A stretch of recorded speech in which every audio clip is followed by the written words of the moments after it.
Então, com a internet, a gente tem essa questão, vai perdendo-se a sensação de alegria, o sentimento de alegria. A internet, ela causa isso, e hoje o que a gente mais faz é...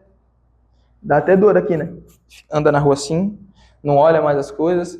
Um dos exercícios de criatividade que eu tenho é, ao passear, observar as coisas, e aí a gente se perde muito disso. Você não olha mais coisas diferentes porque está olhando para o celular. Então também é um tipo de dependência. Compras, tá ali na madrugada, nada para fazer, ocioso. Já abre o Shopee, o carrinho da Shopee. E hoje a internet, os meios de compra, eles são todos voltados para que você realmente não saia de lá sem comprar. Você chega, aí tem roletinha para você ganhar desconto, aí você vai na Shein, tem um monte de roupa lá com um preço muito mais barato, com uma mão de obra às vezes escrava. Enfim, comportamental. Passamos para a próxima dependência, que é a emocional. Não, a emocional é agarrado no pé. Que é um apego excessivo às pessoas. É o medo da solidão, a necessidade de aprovação, também gera uma baixa autoestima. É muito encontrado esse tipo de dependência em relacionamentos abusivos. A mulher está sendo ali, às vezes, violentada, maltratada, né? Abuso também psicológico, tem falas terríveis quanto à aparência dela, quanto ao comportamento dela, o homem está sempre certo, ou vice-versa também, a mulher também, enfim, está sempre certa, o marido que é o errado, enfim, essa dependência emocional, esses relacionamentos abusivos, é onde a gente encontra essa outra dependência que é a emocional. A próxima é a financeira, esse eu acredito que eu não tenha foto.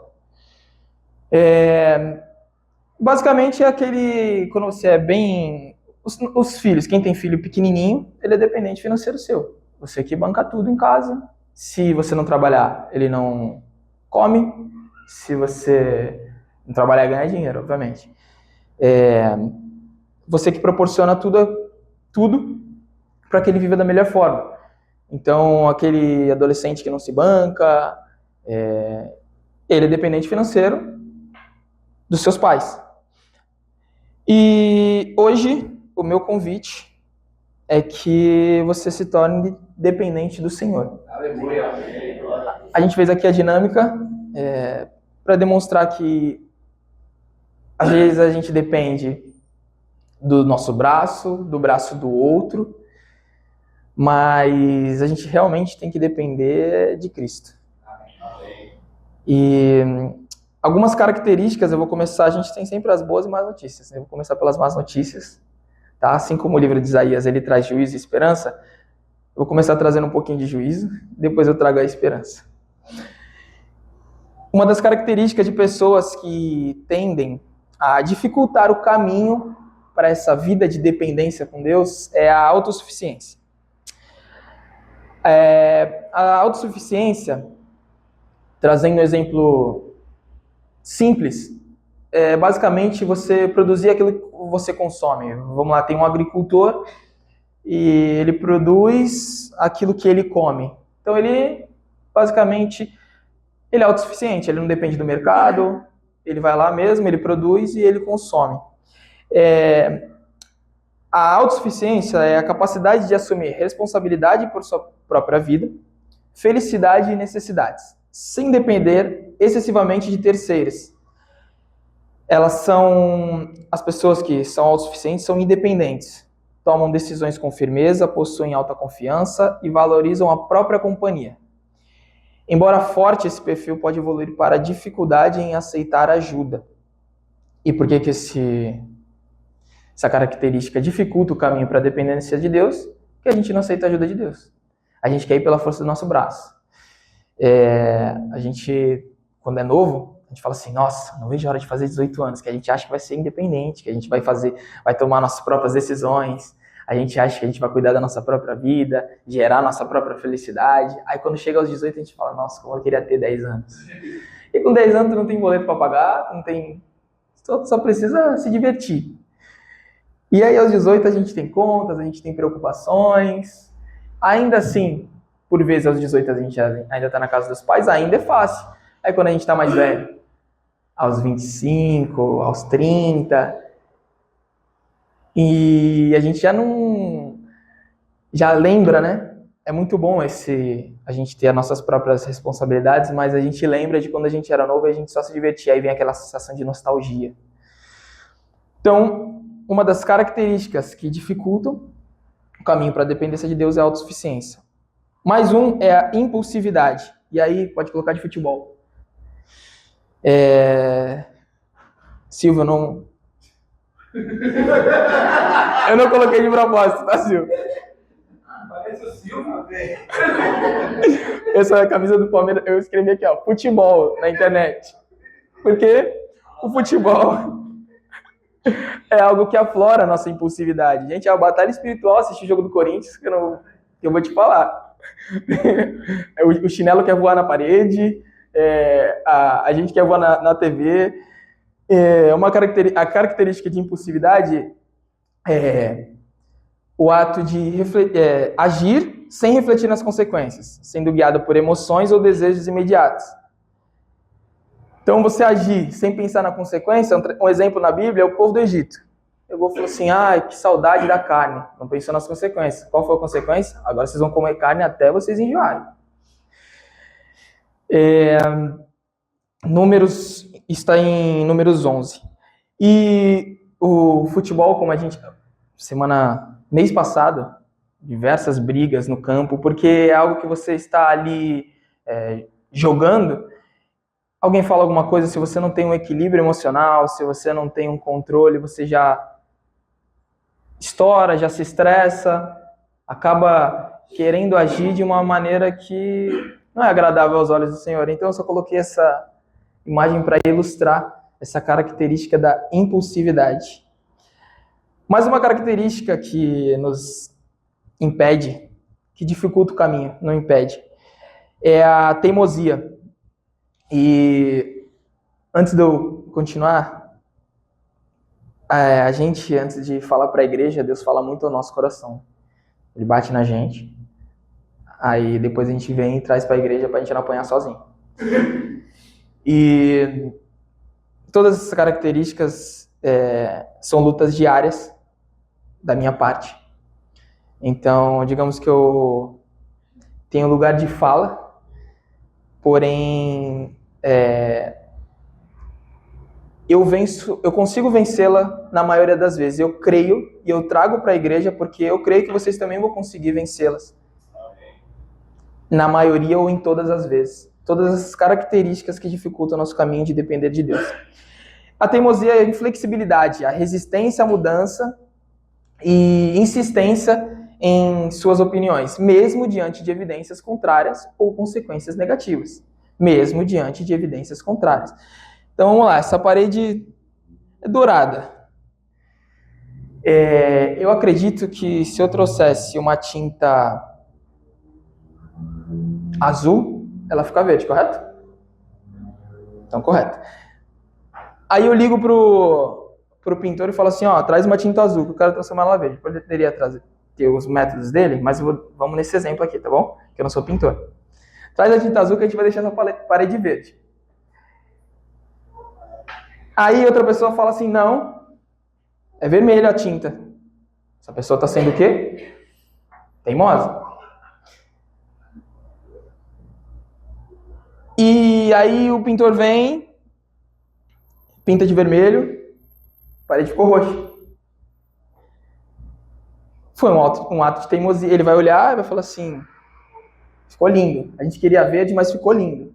Então, mesmo diante de evidências contrárias, a gente queria ela verde. Ela ficou roxa. Mesmo assim, ele ficou satisfeito, porque a teimosia dele não permite com que ele confesse, com que ele entenda de que ele de fato está errado. Então, a teimosia, ilustrando basicamente, e o ruim é quando a teimosia ela reflete em momentos mais complexos, momentos mais difíceis. Isso aqui é uma situação simples, que se resolveria com risadas, de repente, mas a teimosia, de fato, ela nos atrapalha, ela não ajuda na nossa caminhada, na nossa tomada de decisões, no nosso tato com as pessoas que estão ao nosso redor. E, por fim, religiosidade. Também nos atrapalha a essa vida de dependência de Deus. Em Isaías 1, tem um momento que Isaías fala que o Senhor já não quer nem olhar mais para as reuniões do povo. O povo orava muito, orava alto, fazia sacrifício, e o Senhor falou, pode parar. Vocês têm o coração mau, fazem como protocolo. E essa é a religiosidade. A gente fazer as coisas por protocolo. Eu vou orar porque tem que orar. Eu vou ler a Bíblia porque tem que ler a Bíblia. E essa é uma característica que nos atrapalha muito no nosso dia a dia. E o que acontece com a religiosidade, ela nos traz incoerência.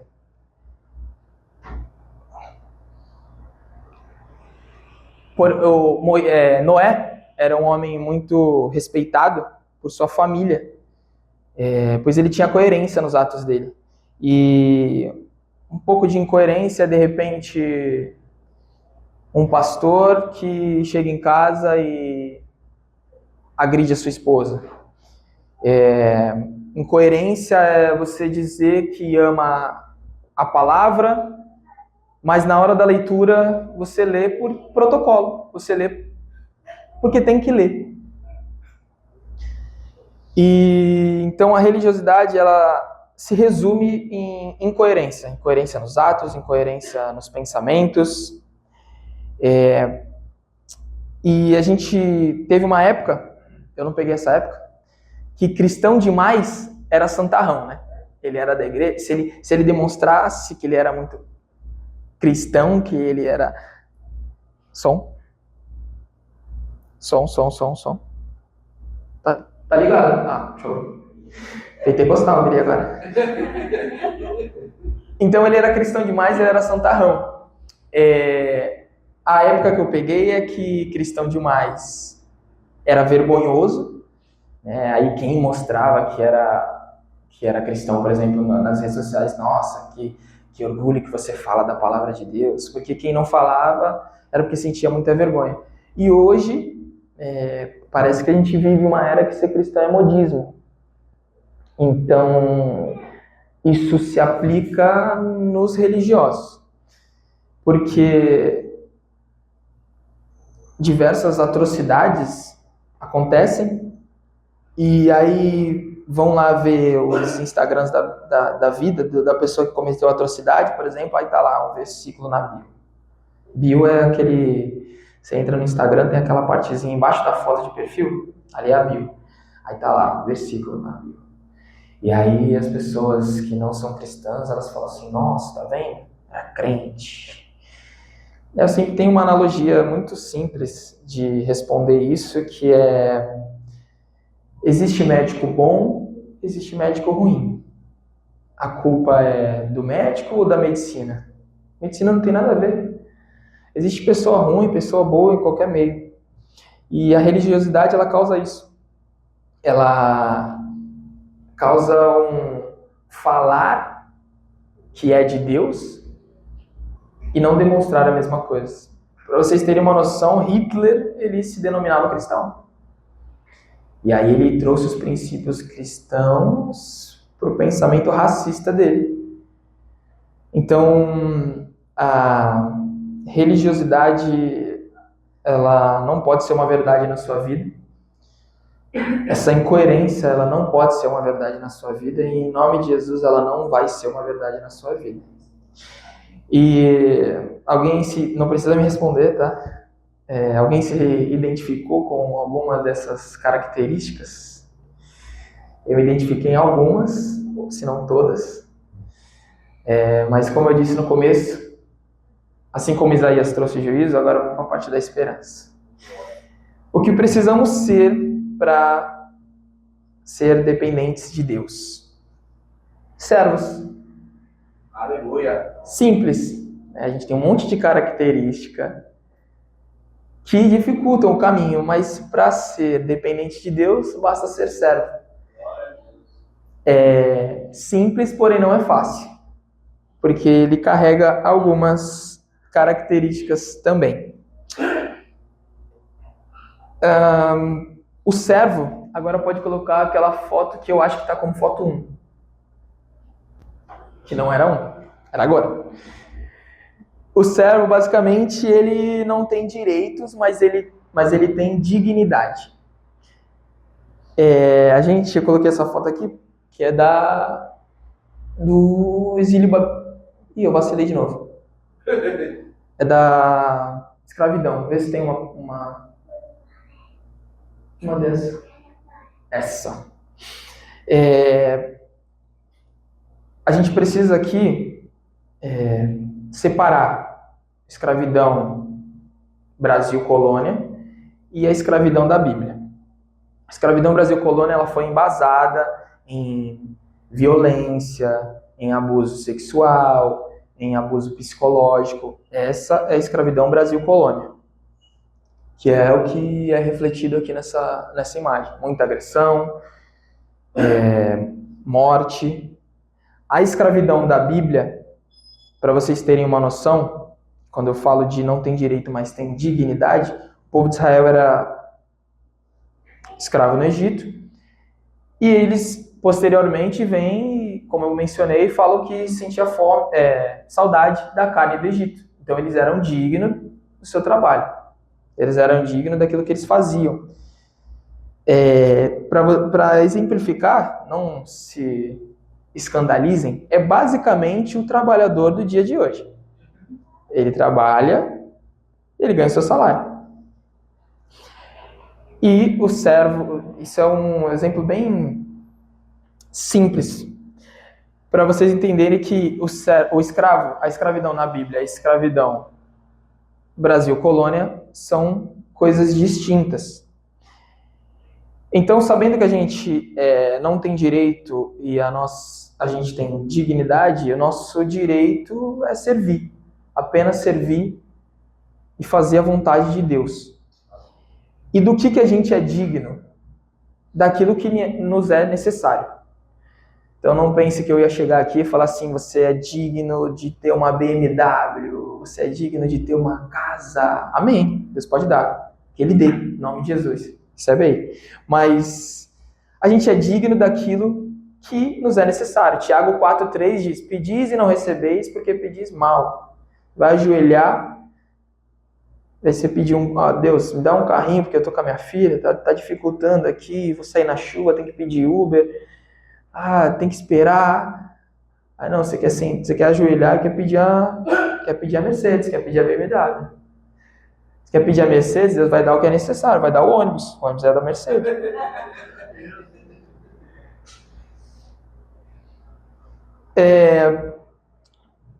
E se a gente for ver bem o que é necessário para a gente, o necessário ele vai mudando de regiões, né? Por exemplo, o custo de vida em Santos, para viver bem, eu acredito que vai de uns 3 a 6 mil a família tem que ganhar, e o brasileiro não ganha.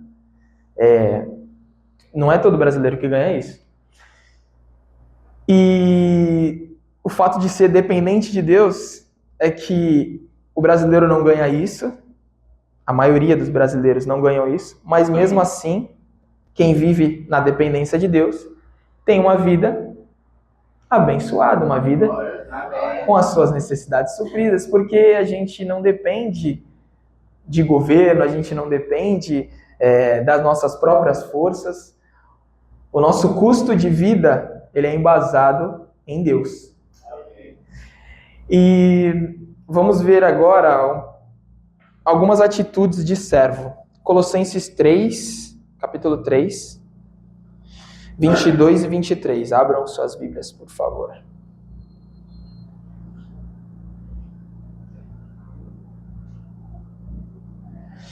Colossenses, capítulo 3, 22 e 23. Acredito que a maioria acompanhará aqui. Vós, servos, obedecei em tudo a vossos senhores segundo a carne, não servindo só na aparência, como para agradar aos homens, mas em simplicidade de coração, temendo a Deus. E tudo quanto fizerdes, fazei-o de todo o coração, como ao Senhor e não aos homens. Amém. 22, 23. Características agora do servo que facilitam esse caminho para que a gente venha depender de Deus. Obediência. Em Isaías 1,19 diz: se vocês estiverem dispostos a obedecer, comerão os melhores frutos desta terra. Como eu disse, a gente vive do necessário, né? Mas nada impede que, se a gente for obediente, se vocês estiverem dispostos a obedecer, a gente venha ter uma vida de abundância. Tem uma historinha sobre obediência. Aí vocês vão me dizer se eu fui obediente ou não. Quando eu comecei a ir para a escola sozinho, minha mãe falou assim, saiu da escola, é para casa. Acabou a aula, aí eu fui passear. Fui me divertir. Fui no mercado, fui dar um rolê, fui na casa de um amigo. Nessa que eu fui no mercado, eu encontrei quem? O meu pai, não o celestial, esse pai. Ele falou, tá fazendo o que aqui? Se fosse minha mãe, eu ia tomar um cacete. Mas foi meu pai. Graças a Deus. Aí ele falou assim, tá fazendo o que aqui? Não. Vai pra casa, agora. Fui obediente ou não? Só depois, né? Que ele mandou ir pra casa, tive que ir. Aí eu fui. Então, que sejamos obedientes para que a gente encurte esse caminho para ter um estilo de vida dependente de Deus. Outra característica de servo, singelo de coração, sem malícia, sem esperar algo em troca. É quando você vai fazer alguma coisa para o seu patrão e você não visa, tomara que ele me dê uma folga, porque eu estou fazendo isso aqui para ele, porque eu estou ficando até um pouquinho mais tarde, porque eu estou fazendo mais do que ele me pede. E aí é onde a gente entra na excelência. Você vai fazer as coisas excelentes para Deus. Você será excelente para Deus naquilo que você faz. Não é buscar a perfeição em função de aprovação de homens, mas é ser excelente para Deus. Você viver uma vida... Eu lembro de uma pregação, eu não vim, mas eu ouvi, que eu coloco as pregações no YouTube e no Spotify. E acabei ouvindo a pregação sobre ser santo, lutando para não pecar. E basicamente ser excelente para Deus é isso. É você viver essa vida buscando essa vida de santidade e lutando para que você não caia. Porque quando você é um pecador que luta para ser santo, aí você já deixou a excelência de lado faz tempo. Você já deixou de ser excelente para Deus. Ser excelente para Deus naquilo que faz é fazer mais do que te pedem. Um patrão pediu para fazer uma planilha. Eu preciso fazer uma planilha que mostre os custos fixos da empresa. Aí é você pegar, fazer uma que mostre os custos fixos, os custos variáveis. Ser excelente para Deus é fazer mais do que lhe pedem. É buscar ser exemplo, mas sem a intenção de ser. Por que sem a intenção de ser? Porque quando você tem a intenção de ser exemplo, você olha para os homens. E quando você busca ser exemplo, olhando para o alto, você acaba sendo involuntariamente. Eu vou trazer algumas 3 situações, e aí vocês, se for uma situação que vocês reparam que é excelência para Deus, vocês vão bater uma palma. Se não for excelente, vocês vão bater 2 palmas. Beleza? Yes. Um homem vai lá, acorda antes da esposa, que fofo, faz o café para a esposa. Na hora que ele está fazendo o café ali, ele fala, vou fazer aqui Porque senão ela vai encher meu saco, vai falar pra caramba na minha orelha, não vai me deixar em paz. Excelente para Deus ou não? Estamos de acordo. Outro homem acorda, faz o café para a mulher, porque ele entende que a esposa é um vaso frágil, que vai acordar cansada, teve às vezes uma noite cheia cuidando do filho. Excelente para Deus ou não? Aí estamos de acordo. Nessa situação, o patrão pediu para o funcionário fazer a planilha que mostra os custos fixos. Ele fez os custos fixos e o variável. A parte. Ele fez, patrão, tá aqui. Uma de custo fixo conforme o senhor pediu, mas eu também fiz uma outra opção. Fiz uma que mostra os fixos e os variáveis. Excelente para Deus ou não? Glória a Deus. Estamos todos entendendo e chegando num caminho muito bom. Depender de Deus não é uma atitude, é uma mentalidade, é um estilo de vida, é diário. Quando eu me casei, contei até essa história uma vez para Sol, voltando para casa. Quando eu me casei, Luiz, põe a foto em preto e branco, por favor. Eu pedi as contas do meu serviço, tinha um tempo lá, prestes a casar, eu acreditava que eu teria seguro-desemprego e FGTS. Só que eu já tinha CNPJ aberto. Mas aí, beleza, isso eu pedi pro meu patrão, que eu queria sair 6 meses antes, né? E quando faltou 1 mês, a contadora avisa que eu não ia ter nenhum desses direitos. Nem fundo de garantia e nem seguro-desemprego. Me desesperei.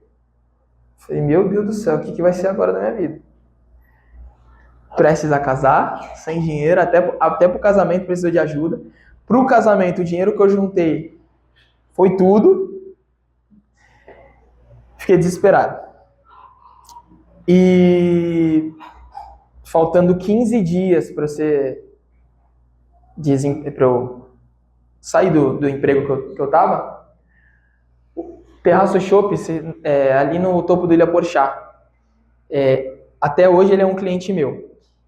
Faltando 15 dias, o dono do Terraço Chopp entra em contato com um parceiro de negócio meu e fala assim que precisa da gente. Para honra e glória de Deus, daí vieram vários, porque aí você tá com o Terraço Chopp, você consegue usar como portfólio. Daí, para honra e glória de Deus, todo o desespero, Deus mostrou, calma, está nas minhas mãos. Eu tô aqui, eu tô na situação, você tá tomando uma decisão que é para honra e glória minha, Deus falou. Então, nesse ato, nesse passo para o casamento, Deus mostrou que é dele que eu tenho que depender. E mesmo assim, igual o povo do Egito, mais para frente a gente vai querendo acreditar no nosso braço. Aí eu fui aconteceu essa situação, tempos depois, eu quis ser autossuficiente, eu quis acreditar na força do meu próprio braço. Eu também lembro de uma situação, eu era bem novo, e aí Deus já vinha falando comigo, né, que eu deveria depender dele. Eu lembro da minha mãe virar para mim e falar assim, filho, ora para a mãe ter cliente. A gente orou, glória a Deus, ela teve cliente. E aí quando eu me casei, naquela apreensão, ela virou para mim e falou assim, a gente não depende do homem, nunca dependeu. Ora a Deus, que é dele que vai vir os clientes. Então, que a gente entregue a nossa vida, que a gente tenha uma vida de dependência de Deus, porque ela tem alguns reflexos. E agora vamos aos reflexos. Eu poderia já iniciar falando que se você depender de Deus, as coisas você vai ser abundante, você vai ganhar muita coisa, mas para mim o primordial é que Deus é glorificado. Porque quando a gente acredita no nosso próprio braço, uma situação dessa vem e a gente fala, não, então eu tenho que trabalhar mais, eu tenho que ir para a rua, eu tenho que... Amém, você tem que fazer a sua parte. Mas você também tem que depositar na mão de Deus. E aí, quando acontecem umas situações dessas, inusitadas, como às vezes você precisa do dinheiro de uma conta e Deus manda esse dinheiro, é Deus que é glorificado. É Deus que é adorado. E a diferença de glorificado para adorado, glorificado ele se resume basicamente em coisas que Deus faz, em suas obras, é focado mais nas obras, demonstra o caráter de Deus, isso é o glorificado. O adorado é um estilo de vida de entrega total, entendendo quem Deus é. Então, por quem Ele é. Hoje a gente louvou, teve um louvor que falou disso. É um estilo de vida que exalta e fala mais sobre Deus do que o que Deus faz. Então, o reflexo da dependência, de uma vida de dependência com Deus, é que Deus é glorificado e adorado. E eu já poderia parar por aí, porque o fato de você ter uma vida cujo reflexo é que aconteça aquilo para qual a gente foi chamado, que é glorificar e adorar a Deus, já seria o suficiente. A gente viver uma vida onde Deus é adorado, onde Deus é glorificado. Se isso não fala com vocês, não sou eu que vou convencê-los. São vocês mesmos tendo uma vida de dependência de Deus, porque aí vocês vão experimentar uma vida de adorar, uma vida de glorificar. Mas também, outro reflexo é que o homem, como eu disse, ele é suprido em suas necessidades. No verso 10 do capítulo 49 de Isaías, que a gente leu, o Senhor fala, nunca terão fome nem sede, nem o calor, nem o sol os afligirá, porque o que se compadece deles os guiará e os levará mansamente aos mananciais das águas. Então não vai ter fome, você não vai ter sede, Deus vai suprir todas as suas necessidades. A Sol leu Mateus 6, 21 e 24 no ofertório, e em Mateus 6, 26 diz, observem os pássaros, eles não plantam, nem colhem, nem guardam alimento em celeiros, pois seu Pai Celestial os alimenta. De quem que os pássaros dependem? De Deus. Vamos ser como os pássaros. Vamos depender de Deus, porque Ele vai suprir todas as nossas necessidades. Um dos reflexos também que implica um pouco mais de outras atitudes é a vida em abundância. Um reflexo da dependência de Deus pode vir a ser também uma vida abundante.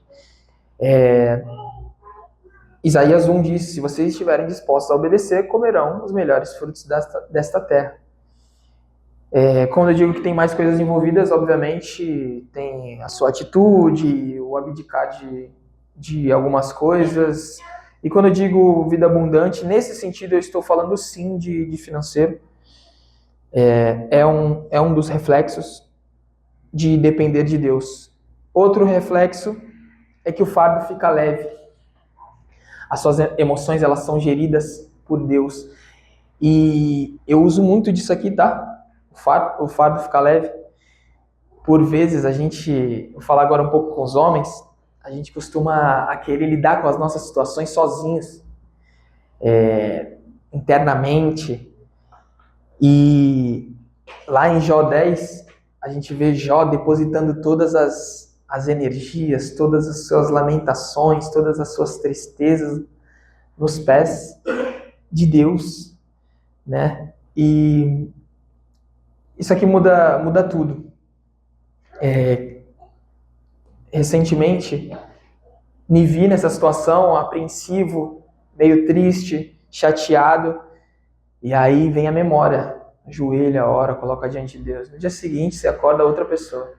Pô, né? Se Deus quiser fazer também de maneira instantânea, imediata. Amém.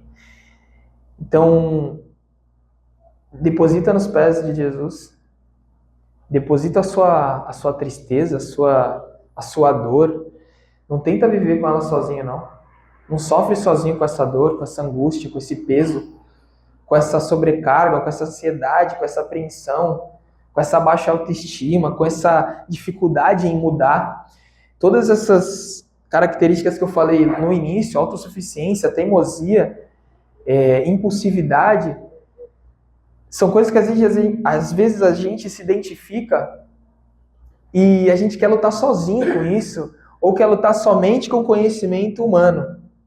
A gente tem psicólogos hoje, glória a Deus, fiz 2 anos de terapia, é maravilhoso, mas aí a gente só quer contar com isso, não, eu vou procurar o psicólogo, e aí a gente esquece que Deus também não, né? Que Deus que faz a mudança. Ele é o primordial para fazer essa mudança na nossa vida. Procura ele primeiro, depois você vai no psicólogo. Procura os dois em conjunto. Então, se você tem dificuldade em mudar algumas características, deposita nos pés do Senhor, para de tentar lutar sozinho contra essas lutas internas. Em Romanos 7,19 diz, né, o bem que eu quero eu não faço. Então, é carnal. A gente tem dificuldade em mudar, mas não é impossível. Quando a gente tem esse estilo de vida de depender de Deus, o fardo fica leve. E para fechar, isso aqui eu não li, para deixar para o final mesmo. Ainda no 49, só que versículo 16 e 17. A gente leu do 1 ao 15. E para fechar, 16 e 17. Eis que nas palmas das minhas mãos eu te gravei. Os teus muros estão continuamente diante de mim. Os teus filhos apressadamente virão, mas os teus destruidores e os teus assoladores sairão do meio de ti. Já passei o contexto, né? É basicamente para Sião, que, enfim, aqui os teus muros estão continuamente diante de mim.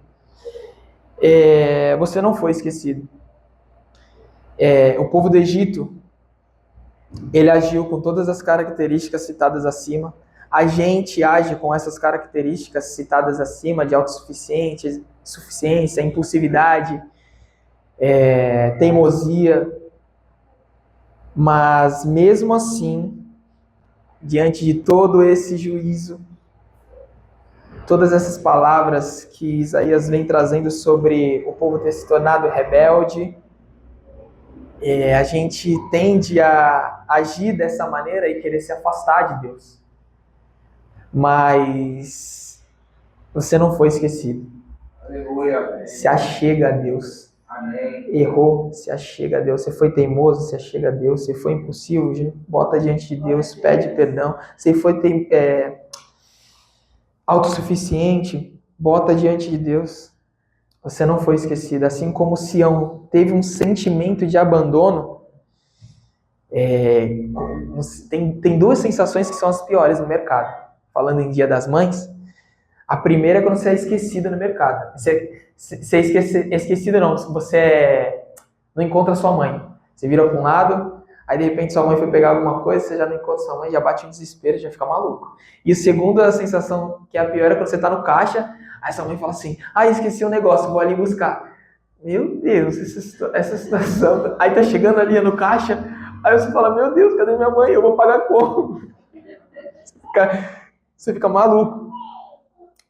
E aí de repente sua mãe chega, aí você fala, ufa, eu não fui esquecido. E aí a gente, em diversos momentos, age com todas essas autossuficiência, teimosia, impulsividade. E as consequências, quando a gente age dessa forma, não são as melhores. Pelo contrário, elas são ruins. E aí você entende esse erro. E aí você coloca diante de Deus. E aí Deus faz igual quando a mãe chega no caixa. Deus fala assim, você não foi esquecido. E eu poderia chegar agora e falar assim, Vocês já sabem de tudo isso e agora depende de vocês. Mas não precisa depender de vocês. Não precisa depender de mim. A gente pode depender de Deus e ver a mudança acontecer. Em nome de Jesus. Amém? Amém.